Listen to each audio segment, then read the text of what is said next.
ان ابراہیم کان امتا قانتا للہ حنیفا۔ اللہ رب العالمین دوسری صفت کے بارے میں اشارہ کر رہا ہے، وہ حضرت ابراہیم علیہ السلام اللہ تبارک و تعالیٰ کی فرما برداری کیا کرتے تھے، اللہ تبارک و تعالیٰ کی اطاعت میں اپنی زندگی کو گزارا کرتے تھے، اللہ رب العالمین کی بتائے ہوئے اصول کے مطابق اپنی زندگی کو گزارا کرتے تھے۔ اللہ تبارک و تعالیٰ حضرت ابراہیم علیہ السلام کو یہ حکم دیتا ہے کہ اے میرے نبی، آپ اپنے بیویوں کو بے آب و گیا وادی کے اندر چھوڑ کر کے آ جائے۔ حضرت ابراہیم علیہ السلام کو جیسے ہی یہ حکم ملتا ہے اللہ کی طرف سے، جیسے ہی یہ فرمان ملتا ہے، فوراً اپنی بیوی کو لے کر کے ملک شام سے نکل جاتے ہیں اور خانہ کعبہ کے سامنے ایسی جگہ پر، سنسان جگہ پر حضرت ابراہیم علیہ السلام اپنی بیوی کو اور اپنے بیٹے اسماعیل علیہ السلام کو چھوڑ کر کے واپس چلے آتے ہیں۔ یہ اطاعت ہے، یہ فرما برداری ہے۔ اللہ تبارک و تعالیٰ کا حکم ملا، فوراً ابراہیم علیہ السلام اس حکم کی فرما برداری کرتے ہیں،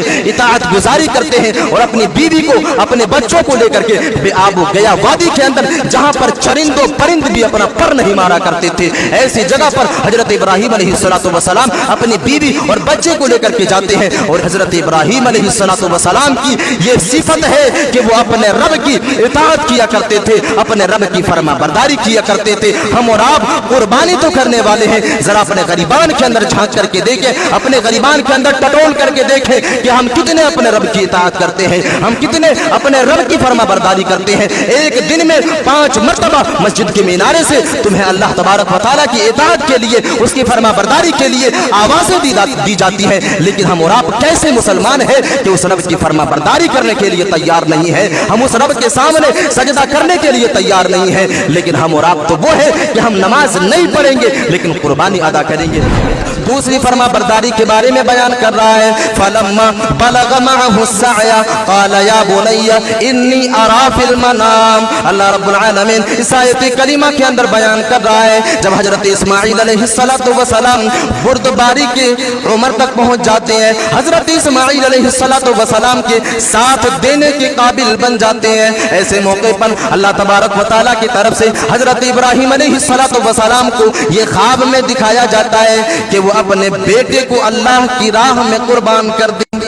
ایسے وقت میں جس وقت وہ بیٹا جو ایک لمبے عرصے کے بعد ملی ہو، اور ایک ایسا اولاد جو ایک لمبی تپسیا کے بعد ملی ہو، ایک ایسے اولاد جب بچپنے کے دور کو گزار کر کے باپ کا بازو بنا، اس وقت اللہ تبارک و تعالیٰ حضرت ابراہیم علیہ السلام کو حکم دے رہا ہے کہ آپ اللہ کی راہ میں اپنے بیٹے کو قربان کر دیں۔ میرے عزیز ساتھیوں، وہ باپ، وہ حضرت ابراہیم علیہ السلام اپنے بیٹے سے کہتے ہیں، یا بنی انی اریٰ فی المنام انی اذبحک فانظر ماذا تری۔ اے میرے بیٹے، میں کئی دنوں سے خواب میں یہ دیکھ رہا ہوں کہ میں تمہیں اللہ کی راہ میں ذبح کر رہا ہوں، میں اللہ کی راہ میں قربان کر رہا ہوں، قربان جاؤں اس نبی کے اوپر، قربان جاؤں اس نبی کے اوپر جس نبی نے اپنے بیٹے سے جیسے ہی سوال کیا وہ بیٹا کہہ اٹھتا ہے، ستجدونی انشاءاللہ من الصابرین۔ اے میرے ابو جان، آپ کو جس چیز کا حکم دیا جا رہا ہے آپ اس چیز کو کر گزریے، انشاءاللہ آپ مجھے صبر کرنے والے لوگوں میں سے پائیں گے، آپ مجھے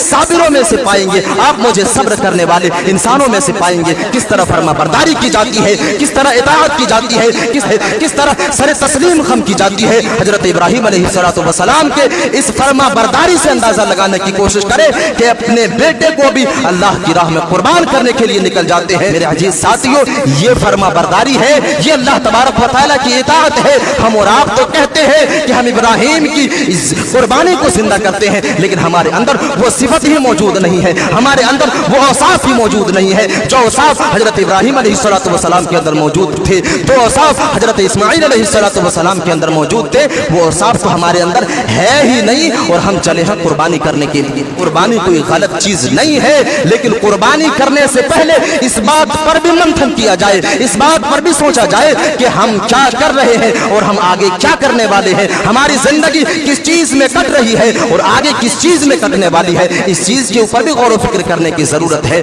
میرے عزیز ساتھیوں، ہم قربانی کرنے سے پہلے اپنے نفس کا محاسبہ کر لیں، اپنے دل کا محاسبہ کر لیں، اپنے نفس کو ٹٹول لیں، اس کے بعد کسی جانور کے اوپر چھری چلانے کی کوشش کریں۔ جیسا کہ ہم سبوں کو یہ معلوم ہے کہ کچھ ہی دنوں کے بعد ہم اور آپ ایک ایسے مہینے کے اندر داخل ہونے والے ہیں جس مہینے کے اندر دو عبادتیں بڑی خاص ہیں، اور وہ مہینہ ذی الحجہ کا مہینہ ہے، اور ان میں جو دو عبادت خاص ہے ان عبادتوں کا تعلق حضرت ابراہیم علیہ السلام سے بہت ہی گہرا ہے۔ ہم اور آپ عبادت تو کرتے ہیں اللہ کی خوشنودی کے لیے، ان کی رضا کو حاصل کرنے کے لیے، لیکن ہماری اور آپ کی یہ لاپرواہی کہہ لیں یا کمی کہہ لیں کہ ہم جس کی نقش قدم کے اوپر چلتے ہیں اس کے بارے میں ہمیں ذرہ برابر بھی معلومات نہیں ہے۔ حضرت ابراہیم علیہ السلام کون تھے؟ اگر کسی سے یہ سوال کر لیا جائے تو میں سمجھتا ہوں کہ ان کے واقعے کے علاوہ اور کوئی چیز نہیں بتا سکتا۔ اس لیے ضرورت اس بات کی ہے کہ ہم جس کی نقش قدم کے اوپر چلتے ہیں، ہم جس کی اتباع اور پیروی کرتے ہیں، سب سے پہلے ضروری یہ ہے کہ ہم اس کے تعلق سے معلومات کو حاصل کریں۔ آج کے اس خطبہ جمعہ کے اندر حضرت ابراہیم علیہ السلام کے ان اوصاف کے بارے میں جاننے کی کوشش کریں گے جس کا تذکرہ رب کائنات نے قرآن مجید کے اندر کیا ہے۔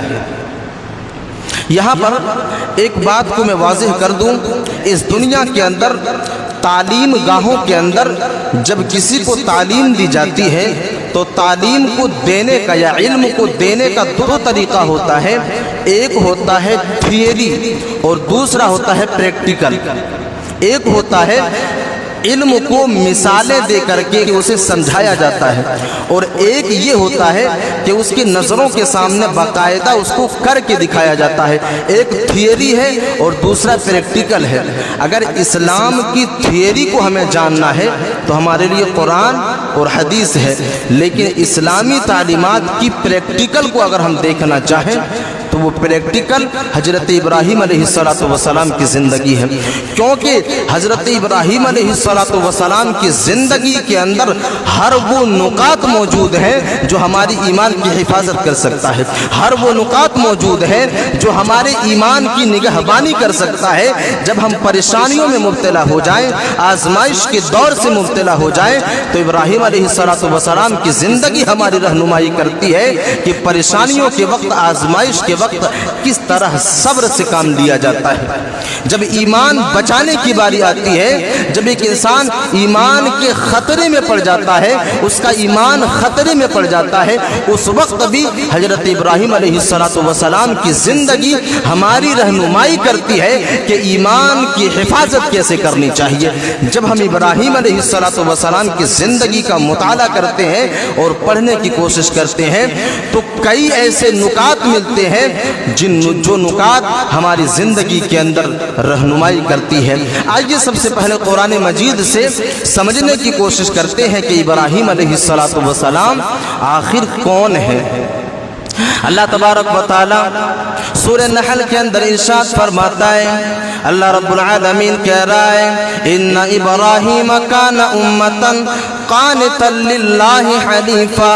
اللہ رب العالمین اس آیت کریمہ کے اندر حضرت ابراہیم علیہ السلام کی انٹروڈکشن کر رہا ہے، حضرت ابراہیم علیہ السلام کی تعریف کو بیان کر رہا ہے اور ان کے اوصاف کی طرف اشارہ کر رہا ہے۔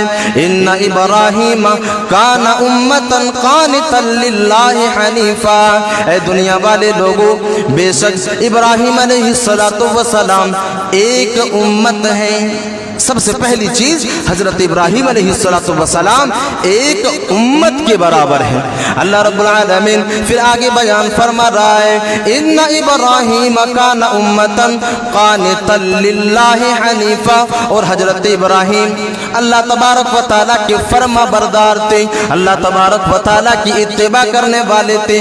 جب اللہ تبارک و تعالیٰ کسی بات کی طرف حکم دیا کرتے تھے تو بڑی آسانی کے ساتھ اللہ کی فرما برداری کیا کرتے تھے اور اللہ تبارک و تعالیٰ کے اصولوں کے اوپر عمل کیا کرتے تھے۔ قانتا للہ حنیفا، اور وہ ابراہیم جو شرک سے بچ کر کے توحید کے راستے کے اوپر چلنے والے تھے، ایک اللہ تبارک و تعالیٰ کی پرستش کیا کرتے تھے۔ لم یک من المشرکین، اور حضرت ابراہیم علیہ السلام مشرکوں میں سے نہیں تھے۔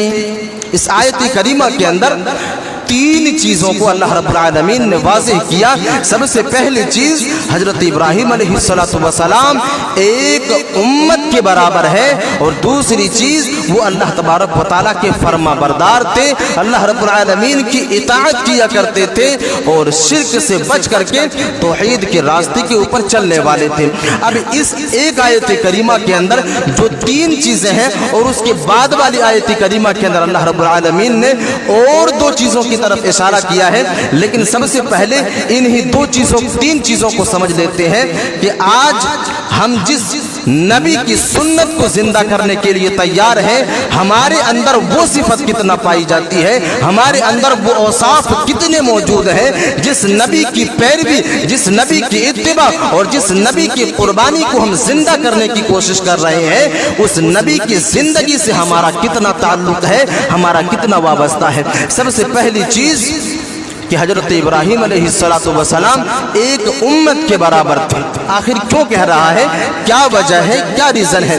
جب ہم اس آیت کریمہ کی تفسیر کو پڑھنے کی کوشش کرتے ہیں، اس آیت کریمہ کی تفسیر کو جاننے کی کوشش کرتے ہیں، تو ہمیں پتہ چلتا ہے کہ حضرت ابراہیم علیہ السلام کی پیدائش ایک ایسے سرزمین کے اوپر ہوتی ہے اور ایک ایسے سماج کے اندر حضرت ابراہیم علیہ السلام جنم لیتے ہیں جس سماج کے اندر شرک کا بول بالا ہے، جس سماج کے اندر لوگ بتوں کی پرستش کیا کرتے تھے، جس سماج کے اندر لوگ ستاروں کی پرستش کرتے تھے، چاند کی عبادت کیا کرتے تھے، سورج کی پرستش کیا کرتے تھے اور بتوں کے سامنے اپنے جبین نیاز کو خم کیا کرتے تھے اور اپنے بادشاہوں کے سامنے بھی سجدہ کیا کرتے تھے۔ ایسے سرزمین کے اندر حضرت ابراہیم علیہ السلام جنم لیتے ہیں۔ ایسے سرزمین کے اندر اللہ رب العالمین نے حضرت ابراہیم علیہ السلام کو پیدا کیا۔ اب یہاں سے وہ چیز ہمیں ملتی ہے جس کی وجہ سے اللہ رب العالمین نے حضرت ابراہیم علیہ السلام کو ایک امت کے برابر کہا۔ اس وقت حضرت ابراہیم علیہ السلام سرزمین عر کے اندر پیدا ہوتے ہیں۔ جب اپنے بچپنے کے دور کو گزار لیتے ہیں اور جب عقل و فہم کی مرحلے کے اوپر پہنچ جاتے ہیں، وہ حضرت ابراہیم جب بتوں اور چاند ستاروں کے درمیان فرق کرنا شروع کر دیتے ہیں، اپنے باپ سے کہتے ہیں کہ اے میرے ابو جان، آپ ایسی چیزوں کو اپنے ہاتھوں سے کیوں بناتے ہیں، ایسی چیزوں کو اپنے ہاتھوں سے کیوں بناتے ہیں جو نفع اور نقصان کا مالک نہیں ہے، جو تمہارے نفع اور نقصان کا مالک نہیں ہے، کسی کو نہ ہی تو نفع پہنچا سکتا ہے نہ ہی کسی کو نقصان پہنچا سکتا ہے، آپ ایسے بتوں کے سامنے کیوں سجدہ کرتے ہیں؟ جب اپنے باپ کے سامنے حضرت ابراہیم علیہ السلام اس جملے کو ادا کرتے ہیں، ان کا باپ آزر کہتا ہے کہ اگر تو ان چیزوں سے باز نہیں آیا تو میں تجھے پتھروں سے مار کر کے سنسار کر دوں گا۔ حضرت ابراہیم علیہ السلام نے وہ دور بھی آیا جس دور کے اندر لوگ میلے کے اندر گئے اور حضرت ابراہیم علیہ السلام نے ان تمام کے تمام معبودان باطلہ کو توڑ کر کے رکھ دیا۔ اللہ رب العالمین اس کا نقشہ قرآن مجید کے اندر کھینچ رہا ہے۔ حضرت ابراہیم علیہ السلام اپنے قوم والوں کو میلے میں چھوڑ کر کے صنم خانے کے اندر داخل ہوتے ہیں، بت خانے کے اندر داخل ہوتے ہیں اور اپنے ہاتھوں سے تمام کے تمام بتوں کو توڑ دیتے ہیں اور تمام کے تمام معبودان باطلہ کو نیست و نابود کر کے رکھ دیتے ہیں، تمام کے تمام معبودان باطلہ کو توڑ کر کے رکھ دیتے ہیں۔ میرے عزیز ساتھیوں، یہ پاور ہے اور ये सिफत है हजरत इब्राहिम अलैहिस्सलाम की कि अकेला तने तनहा एक कौम के सामने खड़े होकर के ये वाज कर रहे हैं, ये नसीहत कर रहे हैं कि इबादत के लायक अगर कोई है तो अल्लाह तबारक व तआला है, नफा और नुकसान का मालिक अगर कोई है तो वो अल्लाह तबारक व तआला है। तुम ऐसे माबूदान बातिला के सामने अपने सर को क्यों झुकाते हो जो तुम्हारे नफा और नुकसान का मालिक ही नहीं है। यही वजह है कि अल्लाह तबारक व तआला ने यहाँ पर एक उम्मत के बराबर हजरत इब्राहिम अलैहिस्सलाम को कहा। वजह यह है कि अकेला तने तनहा उस समाज के सामने माबूदान बातिला के खिलाफ अपनी आवाज को बुलंद करते हैं और माबूदान बातिला को अपने हाथों से तोड़ते हैं। मेरे अजीज साथियों, जरा इस सिफत के अंदर हम और आप अपने आप को तसव्वुर करने की कोशिश करें, सोचने की कोशिश करें, क्या आज हम शिर्क के खिलाफ अपनी आवाज को बुलंद कर सकते हैं, अपनी आवाज को उठा सकते हैं। आज हमारी घरों के अंदर, हमारे पड़ोस के अंदर और हमारे समाज के अंदर शिर्क का बाजार गर्म है। एक इंसान शिर्क में पड़ा हुआ है, एक आदमी शिर्क की गिलाजत में मुलव्विस है, लेकिन हिम्मत नहीं है कि शिर्क के खिलाफ अपनी आवाज को बुलंद कर सके, हिम्मत नहीं है कि अपने घर से शिर्क को खत्म कर सके। मेरे अजीज साथियों, अगर हम और आप उस नबी की सुन्नत को जिंदा करना चाहते हैं तो इस सिफत को भी अपने अंदर पैदा करना होगा, क्योंकि हमारे घरों के अंदर अगर शिर्क का बोलबाला है, हमारे घरों के अंदर अगर जो है माबूदान बातिला की परस्तिश की जा रही है, गैरुल्लाह के सामने सजदा किया जा रहा है, गैरुल्लाह को हाजत रवा तसव्वुर किया जा रहा है, तो हमारी कुर्बानियां बातिल हो सकती है, हमारी कुर्बानी जो है बातिल हो सकती है। वो अल्लाह तबारक व तआला के यहाँ शर्फ कबूलियत तक नहीं पहुंच सकती अगर हमारे घर के अंदर शिर्क का बोलबाला है। तो ये पहली सिफत है कि हमें और आपको अपने अंदर पैदा करने की जरूरत है, जिसकी वजह से अल्लाह तबारक व तआला ने हजरत इब्राहिम अलैहिस्सलाम को एक उम्मत के बराबर करार दिया। आगे बढ़ते हैं, अल्लाह तबारक व तआला इस आयत करीमा के अंदर दूसरी सिफत के बारे में इशारा कर रहा है, इन्ना इब्राहिम काना उम्मतन कानितन लिल्लाहि हनीफा। अल्लाह रब्बुल आलमीन दूसरी सिफत के बारे में इशारा कर रहा है, वो हजरत इब्राहिम अलैहिस्सलाम अल्लाह तबारक व तआला की फरमा बरदारी किया करते थे, अल्लाह तबारक व तआला की इताअत में अपनी जिंदगी को गुजारा करते थे, अल्लाह रब्बुल आलमीन के बताए हुए उसूल के मुताबिक अपनी जिंदगी को गुजारा करते थे। मेरे अजीज साथियों, उठाओ आयत करीमा को, उठाओ कुरान मजीद को। अल्लाह तबारक व तआला उसी तरफ नक्शा खींच रहा है जहां पर अल्लाह तबारक व तआला ने हजरत इब्राहिम अलैहिस्सलाम को यह हुक्म दिया कि ऐ मेरे पैगंबर, ऐ मेरे नबी, आप अपने बीवी को, अपने बच्चों को बेआबो गया वादी के अंदर छोड़ करके आ जाओ, अपनी बीवी को, अपने बच्चों को उस सुनसान जगह के अंदर छोड़ करके आ जाओ। किस तरह हजरत इब्राहिम अलैहिस्सलाम अपने रब की इताअत कर रहा है, किस तरह अपने रब की फरमा बरदारी कर रहे हैं। अल्लाह तबारक व तआला कह रहा है, रब्बना इन्नी अस्कंतु मिन दुर्रियती बिवादिन गैरि दी ज़रइन इंद बैतिकल मुहर्रम। अल्लाह रब्बुल आलमीन इस आयत करीमा के अंदर बयान कर रहा है कि वो नबी अपने परवरदिगार से दुआ करते हैं कि ऐ मेरे परवरदिगार आलम, मैंने अपने औलाद को ऐसी जगह पर बसाया जहां पर कोई जो है चश्मा नहीं था, जहां पर बेआबू गया वादी था, जहां पर कोई सुकूनत की जगह नहीं थी। मेरे अजीज साथियों, इस आयत करीमा के पस मंजर में मुफस्सिरीन बयान करते हैं कि अल्लाह तबारक व तआला हजरत इब्राहिम अलैहिस्सलाम को यह हुक्म देता है कि मेरे नबी, आप अपने बीवियों को बेआबू गया वादी के अंदर छोड़ करके आ जाए। हजरत इब्राहिम अलैहिस्सलाम को जैसे ही ये हुक्म मिलता है अल्लाह की तरफ से, जैसे ही ये फरमान मिलता है, फौरन अपनी बीवी को लेकर के मुल्क शाम से निकल जाते हैं और खाने काबा के सामने, और खाने काबा जहां पर आज मौजूद है, ऐसी जगह पर, सुनसान जगह पर हजरत इब्राहिम अलैहिस्सलाम अपनी बीवी को और अपने बेटे इस्माइल अलैहिस्सलाम को छोड़ करके वापस चले आते हैं। یہ اطاعت ہے, یہ فرما برداری ہے. اللہ تبارک و تعالیٰ کا حکم ملا, فوراً ابراہیم علیہ السلام اس حکم کی فرما برداری کرتے ہیں, اطاعت گزاری کرتے ہیں, اور اپنی بیوی کو, اپنے بچوں کو لے کر کے بے آب و گیا وادی کے اندر, جہاں پر چرند و پرند بھی اپنا پر نہیں مارا کرتے تھے, ایسی جگہ پر حضرت ابراہیم علیہ السلام اپنی بیوی اور بچے کو لے کر کے جاتے ہیں, اور ایک تھیلا لے کر کے جاتے ہیں, جس تھیلے کے اندر کچھ پانی اور کچھ کھجوریں ہیں. وہی تھیلا دے کر کے حضرت ابراہیم علیہ السلام مڑتے ہیں. بیوی کہتی ہے, اے میرے شوہر سرتاج, وجہ کیا ہے, آپ ہمیں یہاں چھوڑ کر کے کیوں جا رہے ہیں, کس کے بھروسے اس بے آب و گیا وادی کے اندر چھوڑ کر کے جا رہے ہیں. حضرت ابراہیم علیہ السلام اصرار کے بعد کہتے ہیں, اے میری بیوی, یہ اللہ تبارک و تعالیٰ کا حکم ہے, یہ اللہ تبارک و تعالیٰ کا فرمان ہے, یہ اللہ تبارک و تعالیٰ کا حکم ہے, میں اسی کی فرما برداری کر رہا ہوں. میرے عزیز ساتھیوں, حضرت ابراہیم علیہ السلام کی یہ صفت ہے کہ وہ اپنے رب کی اطاعت کیا کرتے تھے, اپنے رب کی فرما برداری کیا کرتے تھے. ہم اور آپ قربانی تو کرنے والے ہیں, ذرا اپنے غریبان کے اندر جھانک کر کے دیکھیں, اپنے غریبان کے اندر ٹٹول کر کے دیکھیں کہ ہم کتنے اپنے رب کی اطاعت کرتے ہیں, ہم کتنے اپنے رب کی فرما برداری کرتے ہیں. ایک دن میں 5 مرتبہ مسجد سے تمہیں اللہ تبارک و تعالیٰ کی اطاعت کے لیے, اس کی فرما برداری کے لیے آوازیں دی جاتی ہیں, لیکن ہم اور آپ کیسے مسلمان ہیں کہ اس رب کی فرما برداری کرنے کے لیے تیار نہیں ہے,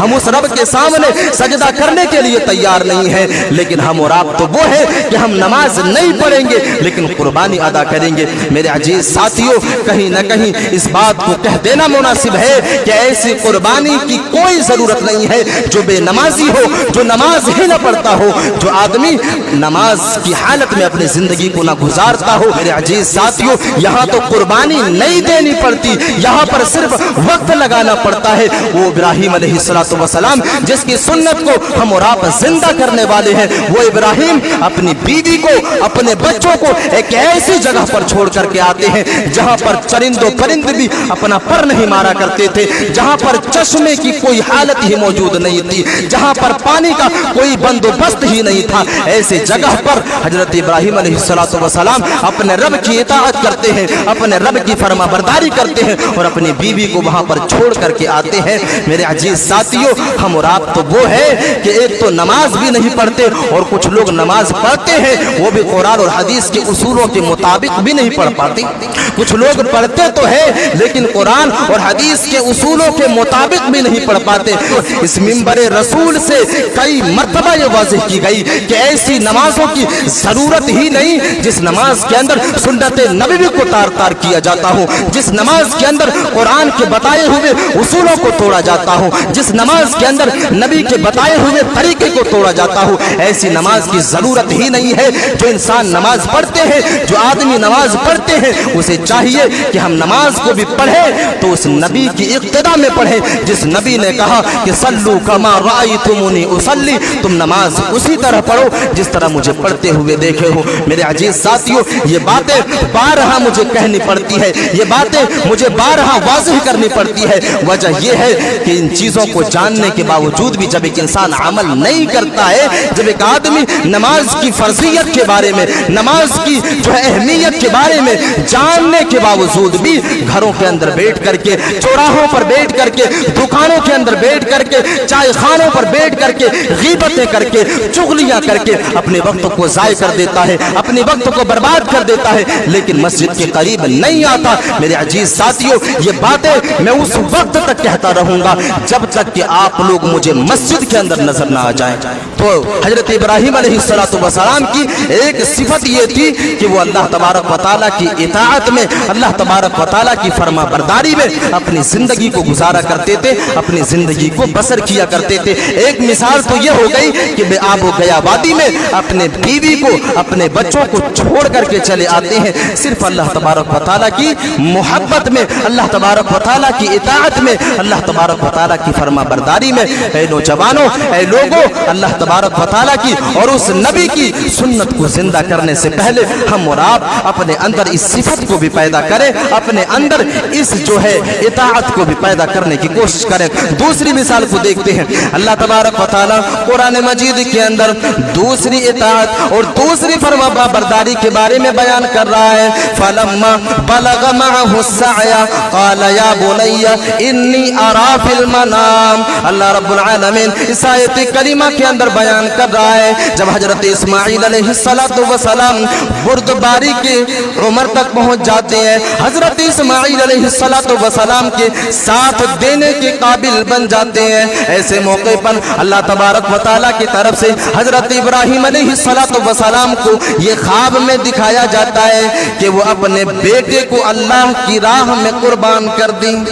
ऐसे वक्त में जिस वक्त वो बेटा जो एक लंबे अरसे के बाद मिली हो, और एक ऐसा औलाद जो एक लंबी तपस्या के बाद मिली हो, एक ऐसे औलाद जब बचपने के दौर को गुजार करके बाप का बाजू बना, उस वक्त अल्लाह तबारक व तआला हजरत इब्राहिम अलैहिस्सलातु वस्सलाम को हुक्म दे रहा है कि आप अल्लाह की राह में अपने बेटे को कुर्बान कर दे। मेरे अजीज साथियों, वो बाप, वो हजरत इब्राहिम अलैहिस्सलातु वस्सलाम अपने बेटे से कहते हैं, या बुनय्या इन्नी अरा फिल मनाम अन्नी अज़बहुका फंजुर माज़ा तरा। ऐ मेरे बेटे, मैं कई दिनों से ख्वाब में ये देख रहा हूँ कि मैं तुम्हें अल्लाह की राह में ज़िबह कर रहा हूँ, मैं अल्लाह की राह में कुर्बान कर रहा हूँ। कुर्बान जाऊँ उस नबी के ऊपर, कुर्बान जाऊँ उस नबी के ऊपर जिस नबी ने अपने बेटे से जैसे ही सवाल किया, वो बेटा कह उठता है, सतजिदुनी इंशाअल्लाह मिन साबिरीन। ऐ मेरे अब्बू जान, आपको जिस चीज का हुक्म दिया जा रहा है, आप उस चीज को कर गुजरिए, इंशाअल्लाह आप मुझे सब्र करने वाले लोगों में से पाएंगे, आप मुझे साबिरों में से पाएंगे, आप मुझे सब्र करने वाले इंसानों में से पाएंगे। मेरे अजीज साथियों, वो नबी जिस नबी को एक लंबे अरसे के बाद औलाद मिली हो, एक ऐसे औलाद को रब अपने लिए और रब की रजा के लिए जो है कुर्बान करने का हुक्म दे रहा है। किस तरह फरमा बरदारी की जाती है,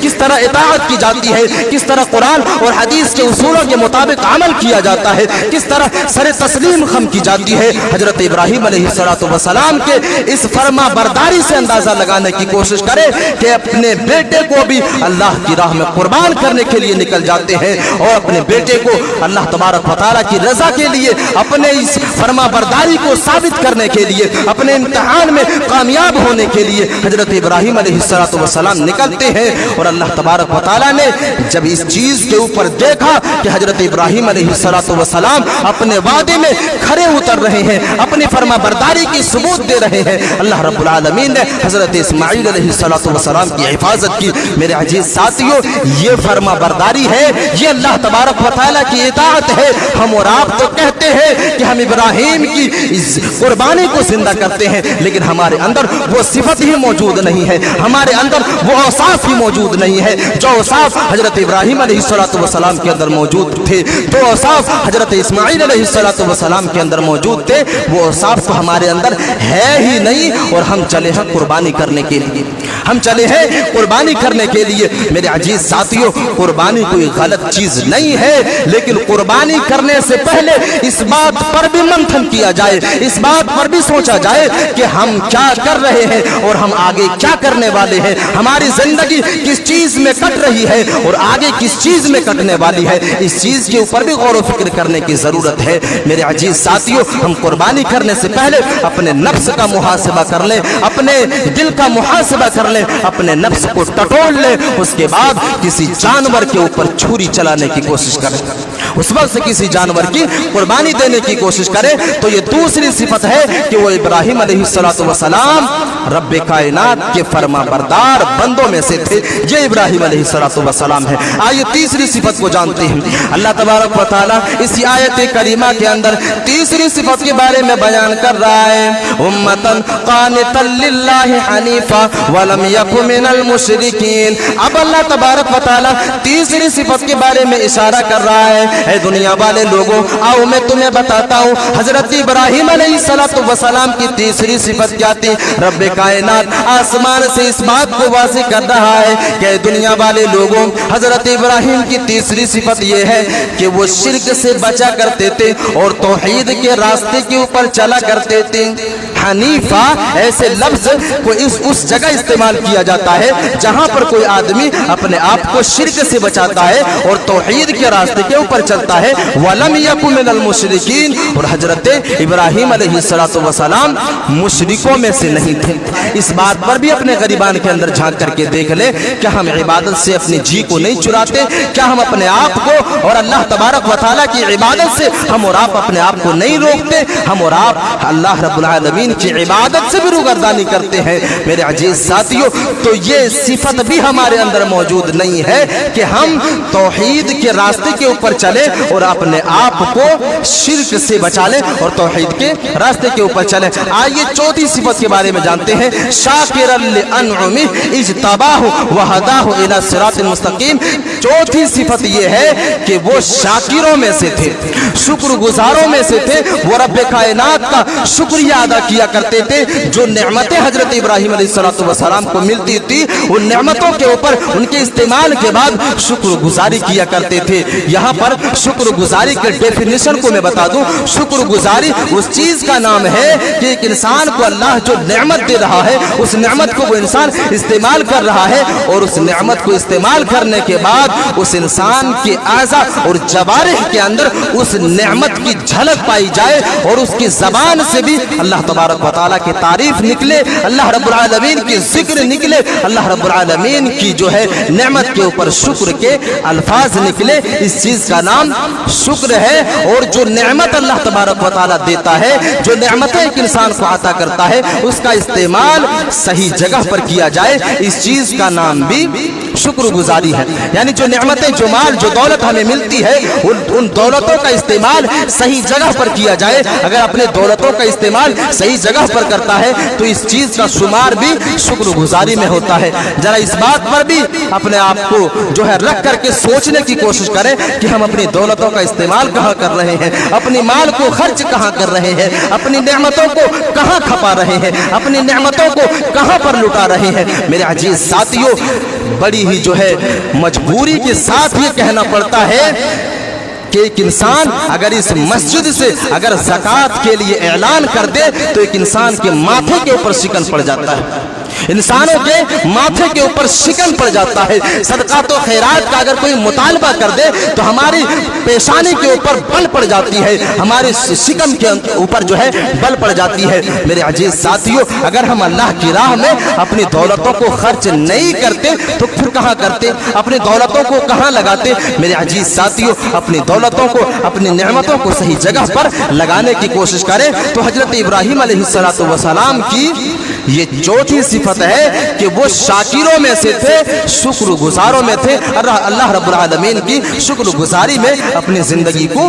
गुजारा करते थे। वक्त कम बचा है और दो तीन चीजों को जान लेते हैं। हजरत इब्राहिम अलैहिस्सलाम जिस समाज के अंदर जन्म लिया, जिस जो है समाज, जिस बस्ती के अंदर अल्लाह रब्बुल आलमीन ने हजरत इब्राहिम अलैहिस्सलाम को पैदा किया, उस बस्ती के अंदर लोग तीन तरह के शिर्क में मुब्तला थे।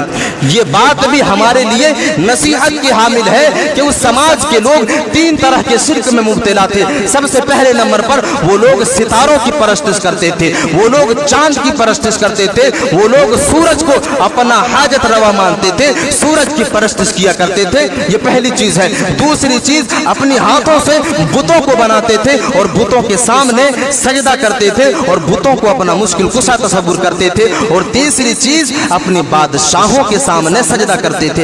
इन तीन चीजों के शिर्क में, इन तीन चीजों की गिलाजत में हजरत इब्राहिम अलैहिस्सलाम के कौम पड़े हुए थे। लेकिन हजरत इब्राहिम अलैहिस्सलाम ने वो तरीका हमें बताया, वो सिफत हमें दी कि एक इंसान अगर शिर्क में पड़ता है, एक आदमी अगर गिलाजत में पड़ता है, एक आदमी अगर गुनाह के रास्ते के ऊपर चलता है तो उसे सही रास्ते के ऊपर किस तरह लाया जाए। रब्बे कायनात उसका नक्शा कुरान मजीद के अंदर खींच रहा है कि किस तरह हजरत इब्राहिम ने अपने कौम वालों को समझाया, अपने कौम वालों को सीधे रास्ते के ऊपर गामज़न करने की कोशिश की। मेरे अजीज साथियों, अल्लाह तबारक व तआला कुरान मजीद के अंदर इरशाद फरमाता है, फलम्मा जन्ना अलैहिल लैल रआ कौकबा। अल्लाह रब्बुल आलमीन इस आयती करीमा के अंदर बयान कर रहा है कि एक दिन हजरत इब्राहिम अलैहिस्सलातु वस्सलाम अपने समाज के लोगों के सामने बैठे हुए थे, अपने कौम वालों के सामने बैठे हुए थे। अपने कौम वालों से कहते हैं कि लोगों, तुम तो सितारों को अपना रब मानते हो, तुम तो जो है चांद को अपना परवरदिगार मानते हो, तुम तो सितारों को अपना हाजत रवा तसव्वुर करते हो। जब हजरत इब्राहिम ने सितारों को देखा, अपने कौम वालों से कहते हैं, फलम्मा जन्ना अलैहिल लैल रआ कौकबा क़ाल हाज़ा रब्बी। ऐ मेरी कौम के लोगों, अगर तुम इसे अपना रब मानते हो तो चलो बिलफर्ज मैं कुछ वक्त के लिए इसे अपना रब मान लेता हूँ, कुछ वक्त के लिए मैं भी इसे अपना माबूद मान लेता हूँ। लेकिन जैसे ही रात खत्म होती है वो सितारे गायब हो जाते हैं, वो तारे गायब हो जाते हैं। हजरत इब्राहिम अलैहिस्सलातु वस्सलाम कहते हैं, फजन्ना अलैहिल लैल रआ कौकबा क़ाल हाज़ा रब्बी फलम्मा अफल क़ाल ला उहिब्बुल आफिलीन। ऐ मेरे कौम के लोगों, ये सितारे हमारा रब नहीं हो सकते, ये सितारे हमारे माबूद नहीं हो सकते, क्योंकि ये तो दूसरों के इशारों के ऊपर चलता है। रात के वक्त ये सितारे चमक रहे थे, लेकिन जैसे ही सुबह का वक्त हुआ ये तो गायब हो गए, ये तो आंखों से ओझल हो गए। ये तो हमारा रब नहीं हो सकता, ये हमारा माबूद नहीं हो सकता। दूसरे दिन हजरत इब्राहिम अलैहिस्सलातु वस्सलाम जब अपने कौम वालों के सामने बैठते हैं, दूसरे दिन चांद को देखते हैं, अपनी आबोताब के साथ चांद निकलता है और चमकना शुरू करता है। हजरत इब्राहिम अपने कौम वालों से कहते हैं कि ऐ मेरे कौम के लोगों, तुम इस चांद को भी अपना हाजत रवा मानते हो, तुम इस चांद को भी अपना माबूद मानते हो, चलो बिलफर्ज मैं भी इसे अपना रब मान लेता हूँ, कुछ वक्त के लिए मैं भी इसे अपना रब तसव्वुर कर लेता हूँ। फलम्मा रअल क़मर बाज़िगन क़ाल हाज़ा रब्बी लइन लम यहदिनी रब्बी लअकूनन्ना मिनल क़ौमिज़ ज़ालिमीन। अल्लाह तबारक व तआला इस बात की वजाहत सूरह अनआम के अंदर कर रहा है कि अल्लाह तबारक व तआला ने हजरत इब्राहिम अलैहिस्सलातु वस्सलाम को किस तरह की सलाहियतों से सरफराज किया था। हजरत इब्राहिम कहते हैं क्या लोगों, तुम तो चांद को अपना रब मानते हो, मैं भी कुछ वक्त के लिए चांद को अपना माबूद मान लेता हूँ, चांद को अपना मुश्किल कुशा तसव्वुर कर लेता हूँ। लेकिन चांद भी जैसे सुबह का वक्त हुआ, चांद भी आंखों से ओझल हो गया, चांद भी उसकी जो है चमक दमक खत्म हो जाती है। हजरत इब्राहिम कहते हैं ला इल्लम यहदीनी रब्बी लअकूनन्ना मिनल क़ौमिज़ ज़ालिमीन। ऐ मेरे कौम के लोगों, ये मेरा रब हो ही नहीं सकता, मेरे रब ने मुझे हिदायत दी है, इसलिए मैं जो है गुमराह लोगों में से नहीं हूँ, मेरे रब ने मुझे बचाया, मैं तो इसको ही अपना रब मान चुका था। लेकिन इसकी चमक और दमक एक वक्त के ऊपर खत्म हो जाती है, यानी इसका चलाने वाला कोई और है, इसको जो है निकालने वाला और इसको डुबोने वाला कोई और है। ये तो अल्लाह तबारक व तआला की अता है, ला इल्लम यहदीनी, कि उस रब ने मुझे हिदायत दी है, वरना मैं तो गुमराह लोगों में से हो जाता। अपने कौम वालों से कहा कि ये भी हमारे रब नहीं हो सकते। फिर हजरत इब्राहिम अलैहिस्सलाम वसलाम ने सूरज को देखा, अल्लाह रब्बुल आलमीन ने इसका नक्शा भी कुरान मजीद के अंदर खींचा। अल्लाह तबारक व तआला कह रहा है फलम्मा रअ अश-शम्सा बाज़िगतन क़ाल हाज़ा रब्बी हाज़ा अकबर। जब हजरत इब्राहिम अलैहिस्सलातु वसलाम अपने कौम वालों के सामने थे, अपने कौम वालों से कहते हैं कि मेरे कौम के लोगों, तुम तो सूरज को अपना रब मानते हो, तुम तो सूरज की इबादत करते हो, चलो एक वक्त के लिए मैं भी सूरज को अपना रब मान लेता हूँ, मैं भी सूरज को एक वक्त के लिए अपना रब मान लेता हूँ। मेरे अजीज साथियों, हजरत इब्राहिम अलैहिस्सलातु वस्सलाम जब शाम के वक्त देखते हैं कि आबोताब से निकलने वाला सूरज शाम के वक्त जो है अपनी मुरझाई हुई शक्लों के साथ गुरूब हो रहा है, हजरत इब्राहिम अपने कौम वालों से कहते हैं ऐ मेरी कौम के लोगों, ये तो हमारा रब नहीं हो सकता, ऐ मेरे कौम के लोगों, मैं इस चीज से बरी हूँ, मेरा मेरा रब ये हो ही नहीं सकता जो दूसरों के इशारे पर निकलता हो, जो दूसरों के इशारे के ऊपर डूबता हो, ये मेरा रब नहीं हो सकता। फिर हजरत इब्राहिम अलैहिस्सलाम अपनी इंट्रोडक्शन करवाता है अपने कौम वालों के सामने। अल्लाह रब्बुल आलमीन ने उसका नक्शा भी कुरान मजीद के अंदर खींचा। अल्लाह तबारक व तआला कह रहा है इन्नी वज्जहतु वजहिया लिल्लज़ी फतरा समावाति वल अर्दि हनीफन व मा अना मिनल मुशरिकीन। अल्लाह रब्बुल आलमीन इस आयत करीमा के अंदर भी बयान कर रहा है। और हजरत इब्राहिम अलैहिस्सलाम अपने कौम वालों से कहते हैं क्या मेरे कौम के लोगों, मैं उसी रब की तरफ अपने चेहरे को करता हूँ, मैं उसी परवरदिगार की तरफ अपने चेहरे को करता हूँ जिस रब ने आसमान और जमीन को पैदा किया है, जिस रब ने दुनिया वाले इंसानों को भी पैदा किया है, जिस रब ने आसमान और जमीन को भी पैदा किया है, दिन और रात को भी तब्दील करता है। मैं तो उसे रब की तरफ अपने चेहरे को कर रहा हूँ और मैं मुशरिकों में से नहीं हूँ, मैं मुशरिकों में से नहीं हूँ। मेरे अजीज साथियों, इन तीन चीजों के बारे में हजरत इब्राहिम अलैहिस्सलाम ने अपने कौम वालों को समझाया और इस बात की वजाहत कर दी कि ये हमारे माबूद नहीं हो सकते, ये हमारे दाता नहीं हो सकते, हम इसके सामने सजदा नहीं करेंगे क्योंकि ये हमारे नफा और नुकसान के मालिक नहीं है। फिर वो दौर भी आया जब हजरत इब्राहिम अलैहिस्सलाम ने माबूदान बातिला को भी तोड़ा और बादशाह की सामने भी इस बात का ऐलान किया कि इस दुनिया के अंदर इबादत होगी तो सिर्फ और सिर्फ अल्लाह तबारक व तआला की होगी। मेरे अजीज साथियों, यहाँ पर अल्लाह रब्बुल आलमीन ने खास करके नौजवानों को उभारने की कोशिश की है। जब हजरत इब्राहिम अलैहिस्सलाम ने बुतों को तोड़ा, जब हजरत इब्राहिम अलैहिस्सलाम ने माबूदाने बातिला को तोड़ा, यहाँ पर अल्लाह रब्बुल आलमीन ने जवानी का तज़किरा किया। क़ालू समिअना फ़तन यज़कुरुहुम, फतन के माने नौजवान होते हैं। अल्लाह रब्बुल आलमीन ने फतन के लफ्ज़ को इस्तेमाल किया है। अल्लाह रब्बुल आलमीन इस बात की तरफ इशारा कर रहा है कि नौजवानों, जिस जवानी के ऊपर तुम अय्याशियों में मुलव्विस हो, जिस जवानी के अंदर तुम शराब नोशी करते हो, जिस जवानी के अंदर तुम क्लबों के अंदर अपनी जिंदगी को गुजारते हो, जिस जवानी के अंदर तुम जुएबाजी में अपनी जिंदगी को गुजारते हो, जिस जवानी को तुम खेल कूद में गुजारते हो, वो हमारे नबी थे जो जवानी की हालत में अल्लाह की वहदानियत की गवाही देते थे। वो मेरे नबी थे जो जवानी की हालत में माबूदाने बातिला को अपने हाथों से तोड़ते थे। ये जवानी है मेरे अजीज साथियों, ये हजरत इब्राहिम अलैहिस्सलाम की सिफत है। नौजवानों, इस सिफत को अपनाने की कोशिश करो। हमसे माबूदाने बातिला न तोड़ी जाए सही है, लेकिन कम से कम इबादत तो करे, कम से कम नमाज तो पढ़ने की कोशिश करे, कम से कम अल्लाह के ऊपर ईमान तो रखे, कम से कम तौहीद की गवाही तो दे, कम से कम माबूदाने बातिला की तजलील तो करने की कोशिश करे। हमसे न तोड़ी जाए ये अलग बात है, लेकिन उसके खिलाफ हमारे दिल के अंदर दुश्मनी तो हो, हमारे दिलों के अंदर बुग़्ज़ तो हो। मेरे अजीज साथियों, तो ये सिफत हजरत इब्राहिम अलैहिस्सलाम की सिफत है। सबसे पहली सिफत वो उम्मत के बराबर थे। दूसरी सिफत फर्मा बरदारी है, हमें और आपको फर्मा बरदार बनना चाहिए। कुरान और हदीस से जो उसूल हमें मिल जाए, फरमाने रसूल से और रब की कुरान से जो उसूल हमें मिल जाए, जो कानून हमें मिल जाए, फौरन फर्मा बरदारी की सबूत दी जाए, फौरन उसके ऊपर अपने सर तस्लीम को खम कर दिया जाए, अपने आप को झुका दिया जाए और अल्लाह की इताअत की जाए, उसकी फर्मा बरदारी की जाए। मेरे अजीज साथियों, ये हजरत इब्राहिम अलैहिस्सलाम की चंद सिफात थी जिसका तज़किरा मैंने आप लोगों के सामने किया। कुर्बानी करने से पहले अल्लाह तबारक व तआला हमारे अंदर और आप लोगों के अंदर ये सारे के सारे सिफात को पैदा कर दे।